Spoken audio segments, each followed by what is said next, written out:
Um, Good morning.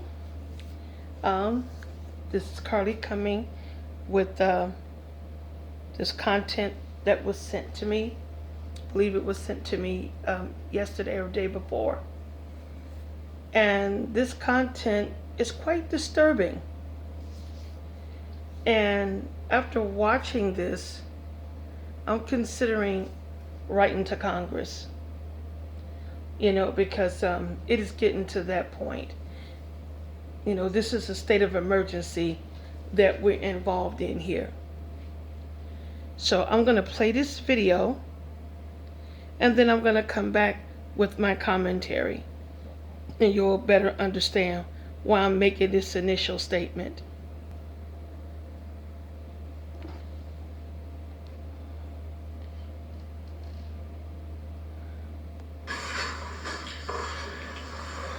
Let me introduce you to Byron Dexter.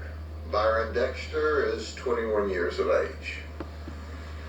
He lives with his mother,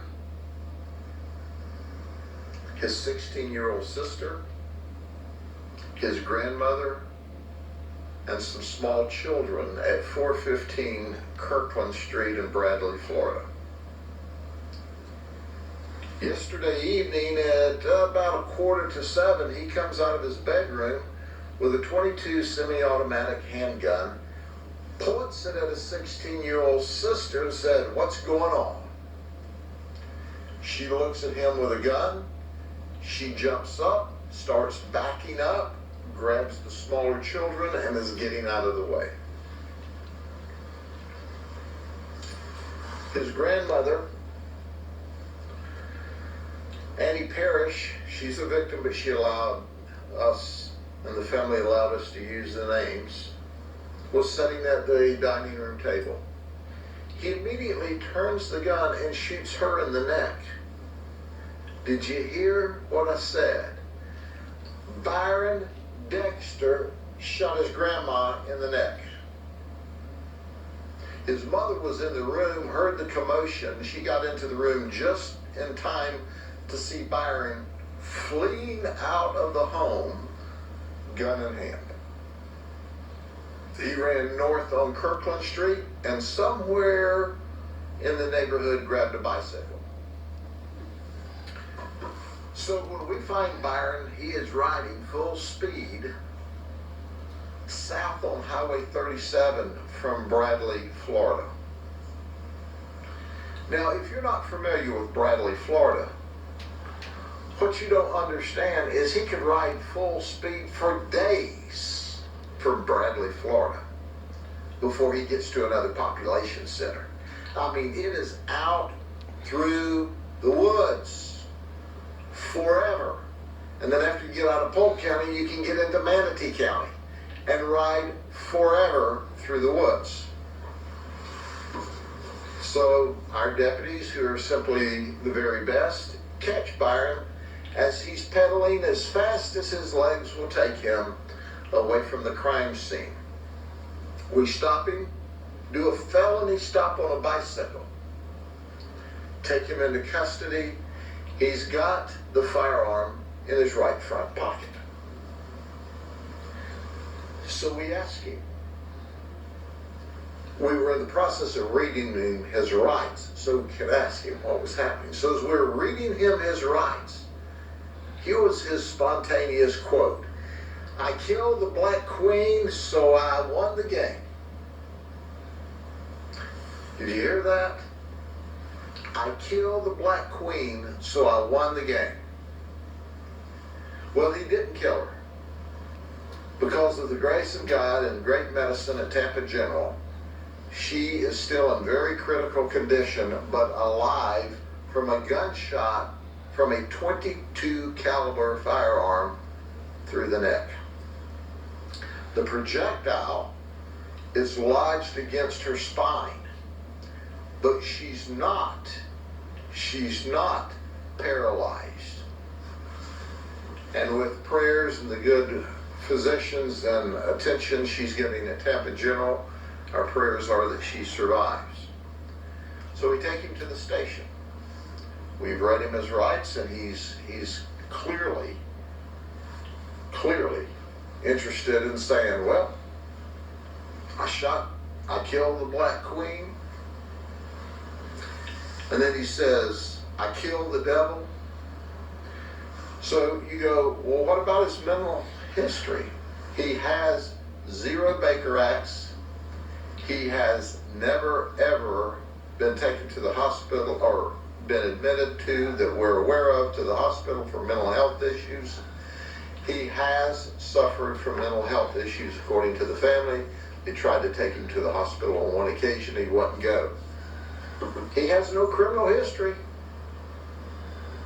You know, we're not dealing with someone who's got some Bonnie and Clyde criminal history here.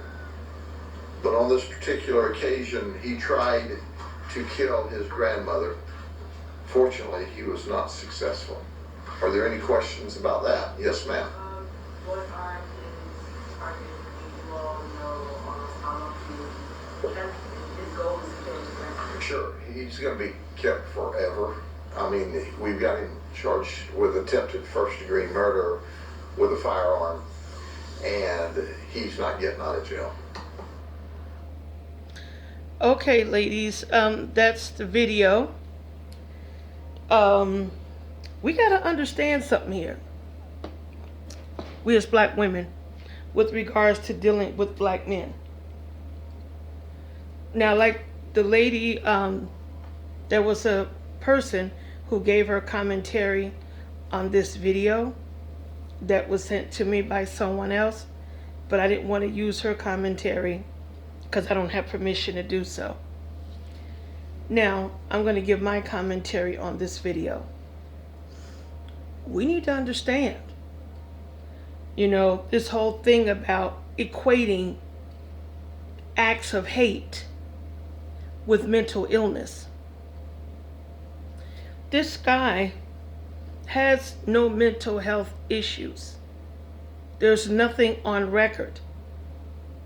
Black women, myself included, we need to know and we have to understand, because our life depends on it here. We need to understand that these men hate our gut, they hate us.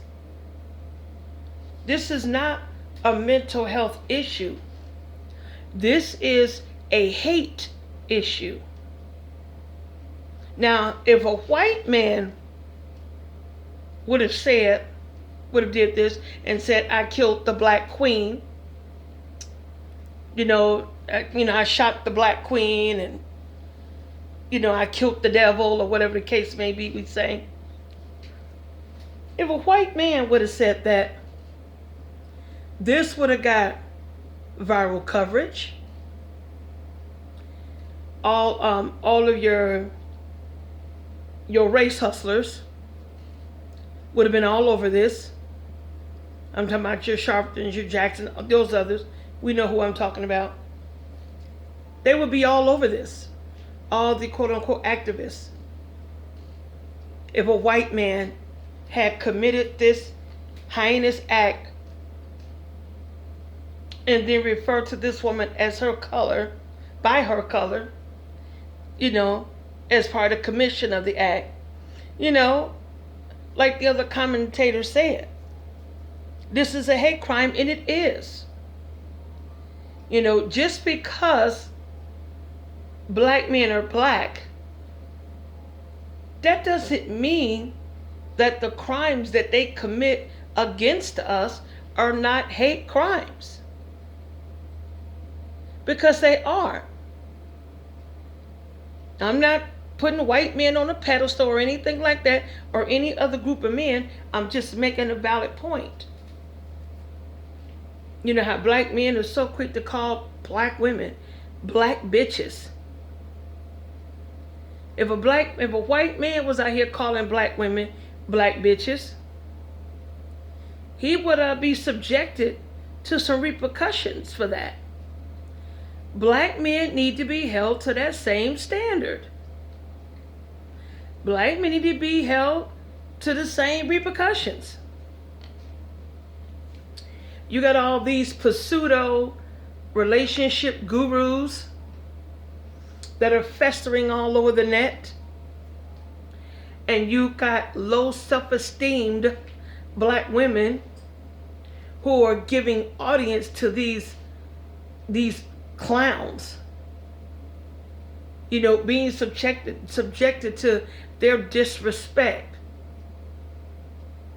And you got black women listening to these bozos for relationship advice. We have to know our worth. That is one of the main cores of self-defense. Is us having our self-esteem, self-respect, and reliance. I've spoken about these in previous videos.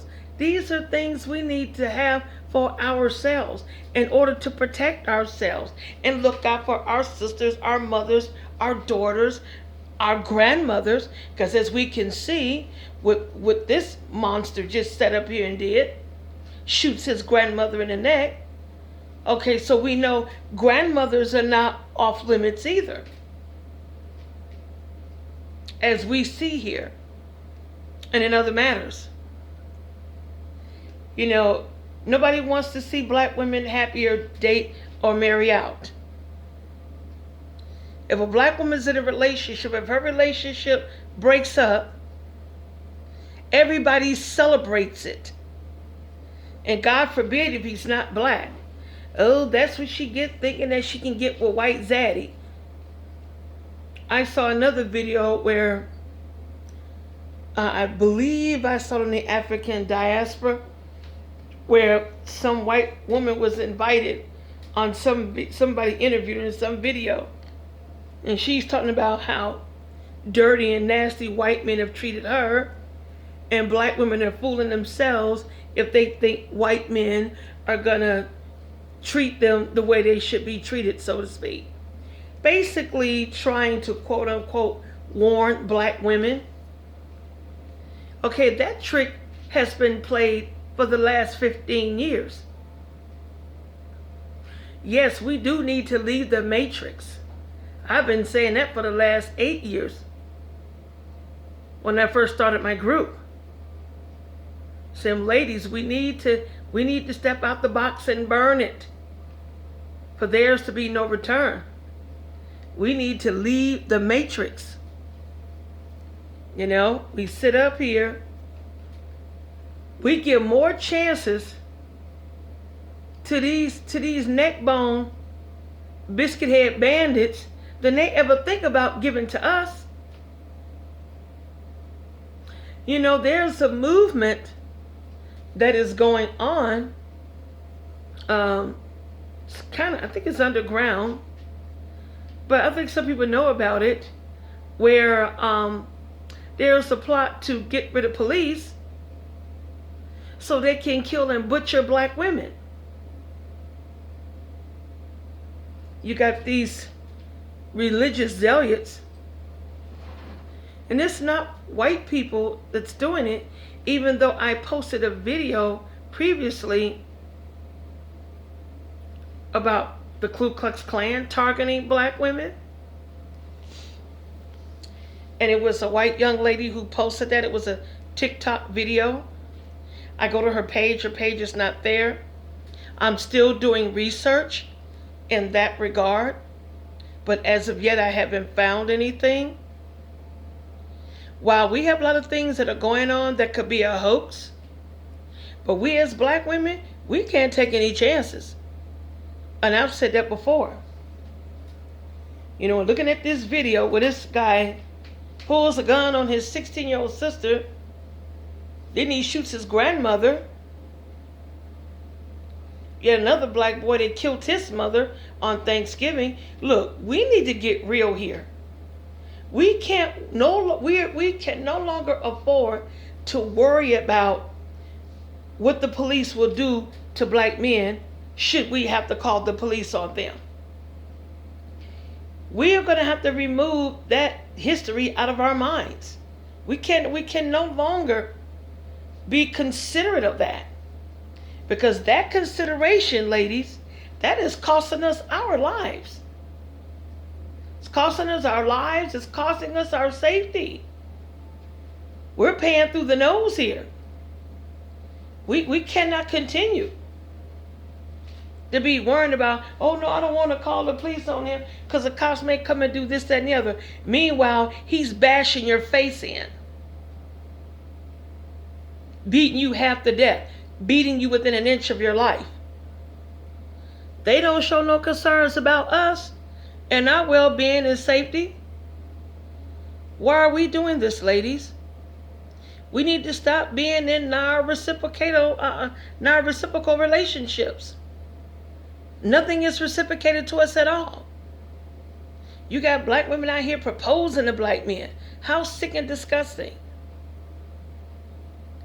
We are going to have to walk away. Our life depends on it.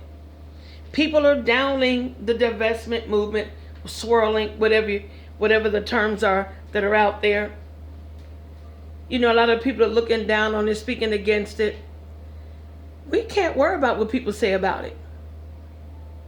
We have the right to be loved and protected. We have the right to have a person in our lives that's going to do right by us.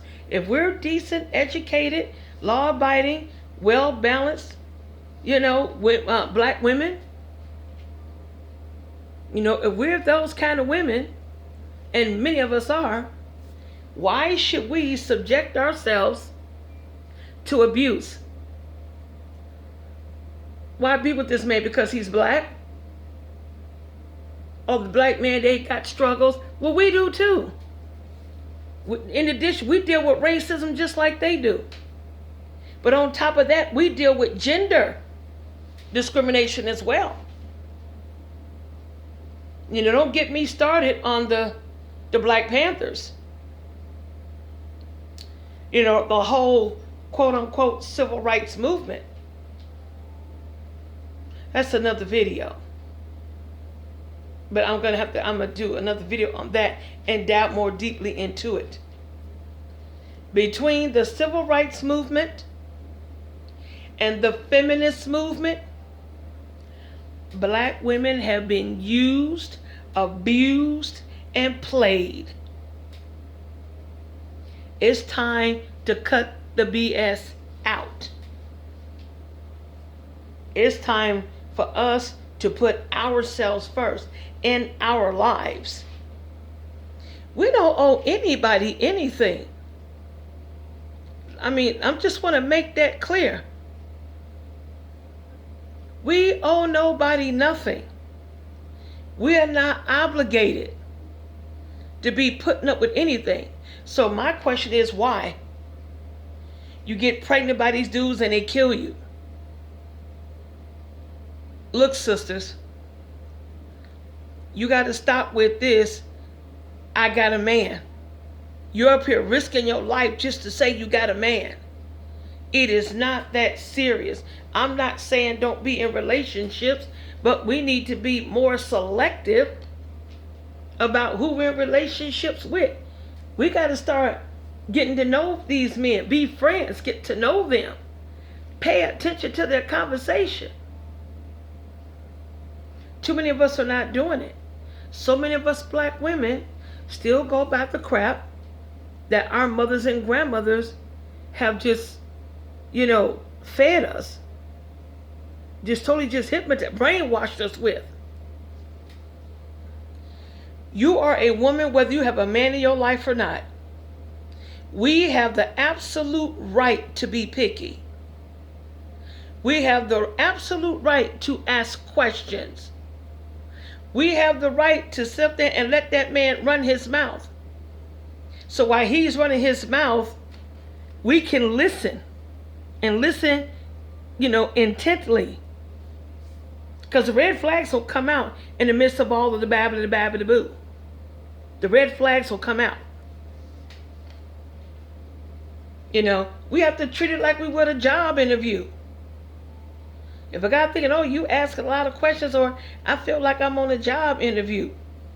Well, in essence, you are. What do you think? A lot of these men, because black women are viewed as the bottom and all this mess, all this crap they like to brainwash us with. Since you got so many black women that believe this, a lot of these men, black men specifically, don't think black women should ask them anything. They don't want you to ask them questions. You supposed to just take them at face value. I think not. You got to know what you're dealing with. And if a man has a problem with you asking him questions, hey, you just know not to have a second date. And you ladies who got abusive sons, get them the hell out your life. I know of a lady who has abusive children. Her son and had a grandson, that had threatened her. And her granddaughter curses her out.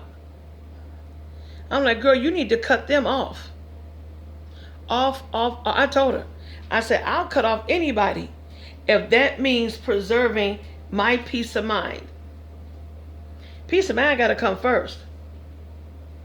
I don't care if you're a parent, a child, a friend. None of that matters to me. If you're bringing toxicity into my life, you must be expurgated. And you will be expurgated expeditiously. Ain't got time for it. Not going to make no time for it. And I told her, I said, don't let them back in your house. I said, I told her, if I was her, I said, if I were you, I wouldn't even let my son and the grandson back in my house. They can turn around and kill you.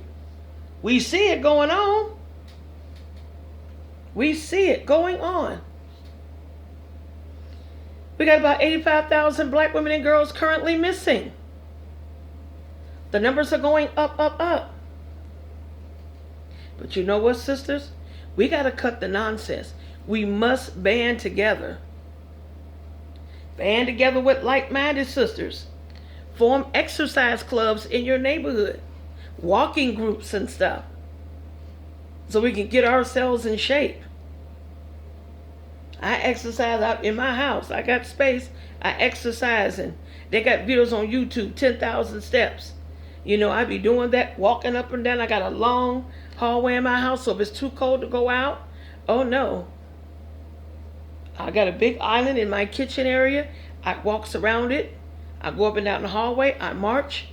I do leg lifts, toe touches, all that stuff. I do all kind of cardio. I do a little Zumba up in here to exercise. We're going to have to start putting groups together. Have a phone network. I tried that years ago, and it didn't take. So what is it going to take, black women? What is it going to take for us? It is high time that we start. I want to develop a self-defense network. We need to start doing this. I tried it before. There's nothing wrong with us sharing our numbers with each other, or email, something, anything.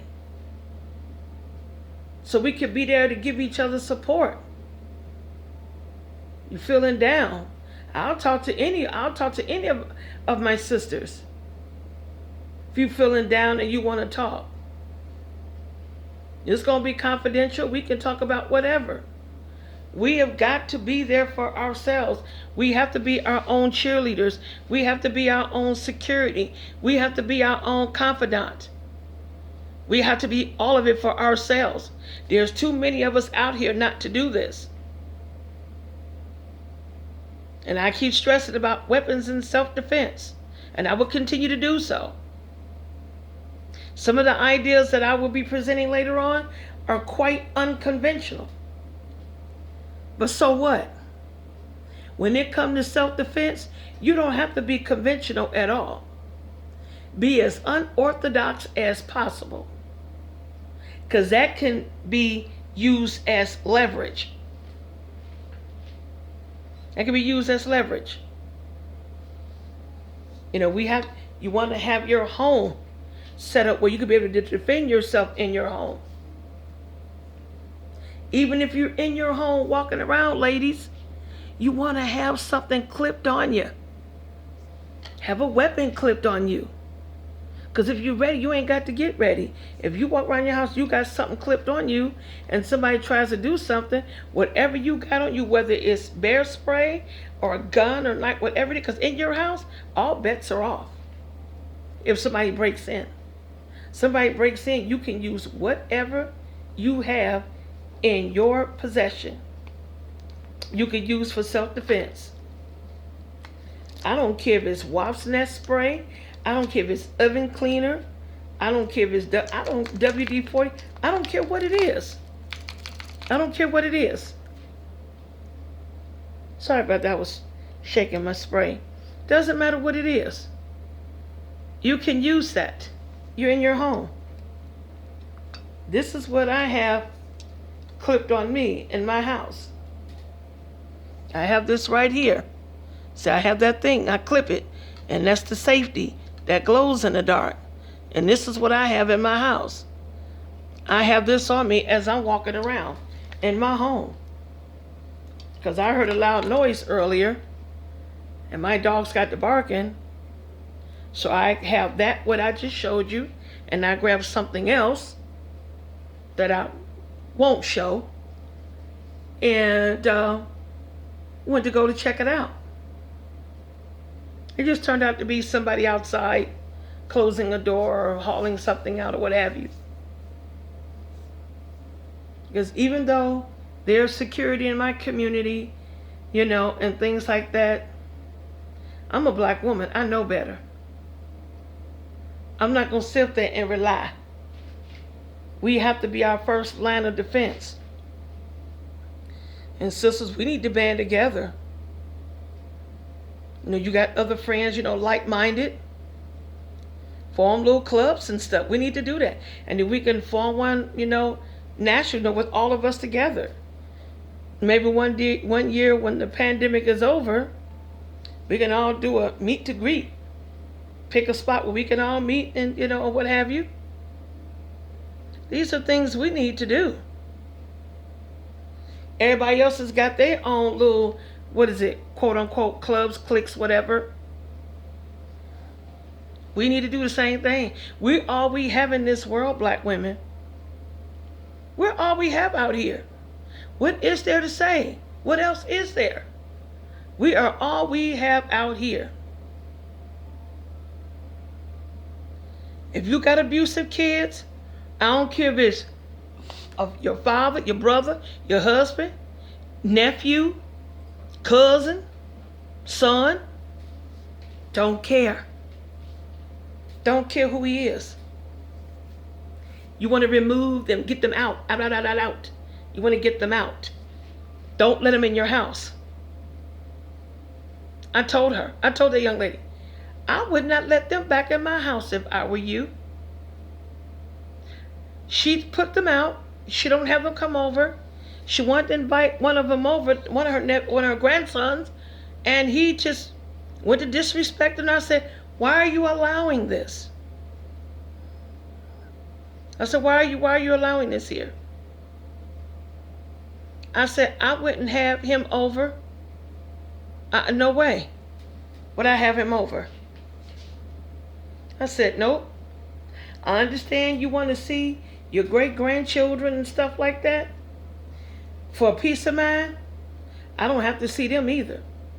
I'm just not going to put up with somebody who's going to be a threat to my peace of mind.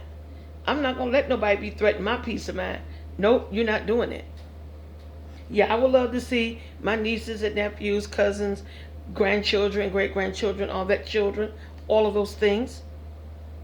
But if these people are bringing toxicity and danger to you, then you got to make a decision.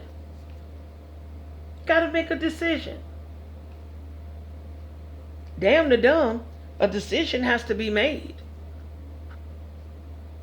You know, so this is where it's at. It's a holiday season. You know, so many black women are being killed. It's like every hour, it's just like every hour, every time I turn the TV or I get an alert or something, some pregnant black woman has been killed. Yeah, I could get depressed about it. But instead of getting depressed about it, I get pissed about it.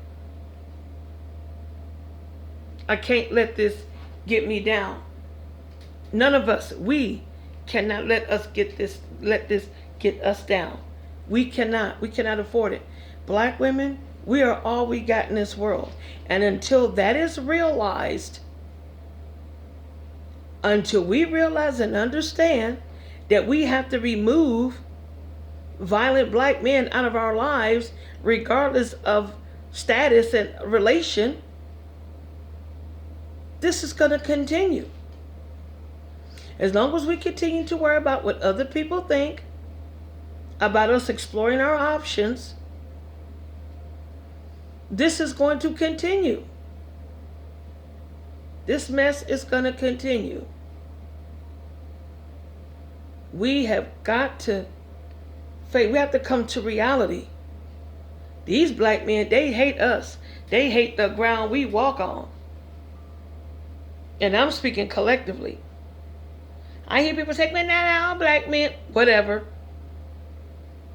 I'm speaking on the collective. Even the black men that quote unquote don't do it, they look the other way when the other ones do.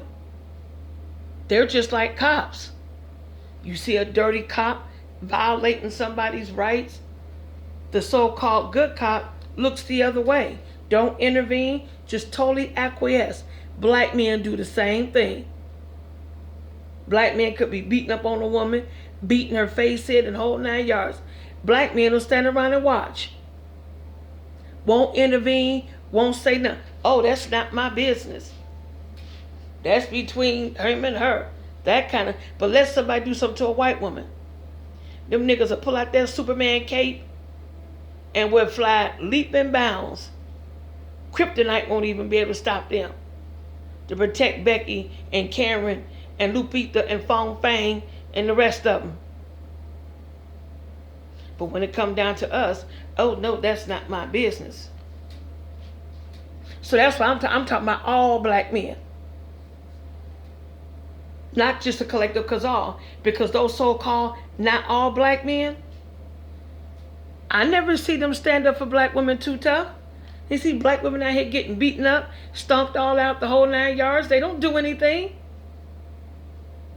Even if they see a black woman getting attacked by a non-black man, they still don't do anything. They don't jump in and beat the brakes off that dude like they would that black woman. They don't. I saw a neighbor, there's a neighbor, this woman in the neighborhood here who has a big mouth, and she was beaten up by this racist white man, and them black guys, they was out there with their cell phones recording it. He was calling all kind of racial slurs up on her and everything. They just sat there and they just watched. That really traumatized me. I had a cane on me, a stick or something, and I gave it to her and told her to let him have it. Yeah. They all sat right there. Didn't just sat there and watched. Didn't do anything. They just sat there and watched. Very traumatizing. So anytime black men can sit there and watch you get beaten like that and do nothing about it, they don't like you either. So when people come talking about this, not all black men, BS. Just like when people say not all cops, BS. Because these quote unquote good black men and these quote unquote good cops, they stand there and watch violations take place. They look the other way. Oh, you dirty too. So I'm using the cop analogy with regards to black men because it's pretty much the same thing. Black men sit up here and watch black women get the brakes beat off of them and won't put a hand in. They won't do anything. They'll pull out their cell phone and record it. World star and all that mess. Yeah, they'll do that. They'll record it, put it up on the internet for entertainment. We got to have each other's back. Just like we'll have our mothers back or our sisters or friends, we're gonna have to start being friends to each other, black women. And I'm not saying to anyone, be friends with those who are like-minded and understand what's going on, that understand the assignment. You just want to click with the black women that understand the assignment, knowing what's going on out here. Those who don't, okay, we just pray for them as we lead them to their own devices. But we're going to have to do this. Our very lives depend on it. We're being killed with greater frequency. I think it's about almost 2,000 of us that's been killed already. Last count I saw like 1,500. But my God, we're just dying daily. I'm going to have to do some research and get an accurate number. But, you know, it's just too many of us. There's a silent genocide going on here. And that's doing away with black women. Killing us off. Erasing us. That's a genocide. Tens of thousands of black women and girls are missing. Genocide. Black men got more protection than we do. Everybody know who George Floyd is. Everybody know who Sean Bell is. Everybody know who Eric Gardner is. How many people know who Karen Goins is? Tatiana Jefferson. Rikita Boyd. How many know who they are? This is what I'm talking about. And so many others. You got black women that are getting killed and it don't even make the news. But if you're up there doing some kind of research and you look and you'll come across, it's ridiculous. This is what we're dealing with. So I just wanted to give my commentary, give my take on this video. If you like this video, please hit that like, please hit that share and subscribe button so we can get more black women on board with all that valuable information that we have here on our channel for us. We're in a state of emergency, ladies. Please take this seriously and take it to heart. Our lives, our very existence depends on it. Have a good day. Stay cognizant and safe. More to come.